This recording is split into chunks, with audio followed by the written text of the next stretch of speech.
యాక్చువల్గా నా 3 సంవత్సరాల నుంచి ఇక్కడ బస్తీలో పనిచేసినప్పుడు నాకు అర్థమైంది ఏంటంటే, గ్రామాల్లో పొలాలు అంతో ఇంత ఉన్నా కూడా అవి పెట్టుబడులు లేక కొండలకి ఎక్కువ తెలిసి విషయాలు. వ్యవసాయం అచ్చిరాక వ్యవసాయ ఖర్చు భరించలేక పట్టణాలకు తరలిస్తున్నారు చాలామంది, వేల కొద్ది లక్షల కొద్ది ఇప్పుడు కొత్త కొత్త స్లమ్స్ అన్ని.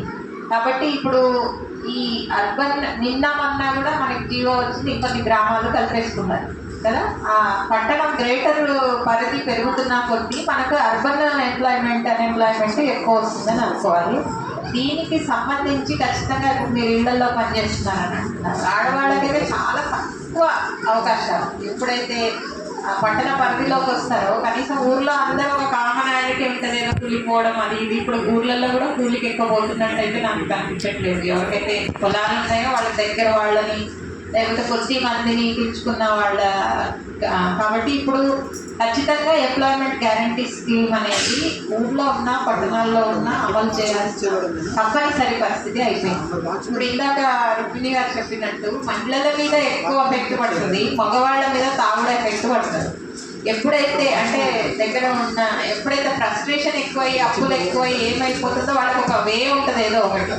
అల్టిమేట్గా మళ్ళీ అది పిల్లల మీద పడుతుంది. ఆ పిల్లలతో ఇప్పుడు నేను పనిచేస్తాను. సో ఇది అంతా ఒక యూనివర్సల్గా ఒక ఫ్యామిలీ ఎఫెక్ట్ అయ్యి నేను పనిచేసే బస్తీలో ఇంట్రెస్టింగ్గా 40 years పైన మగవాళ్ళు పని చేయలేకపోతున్నారు.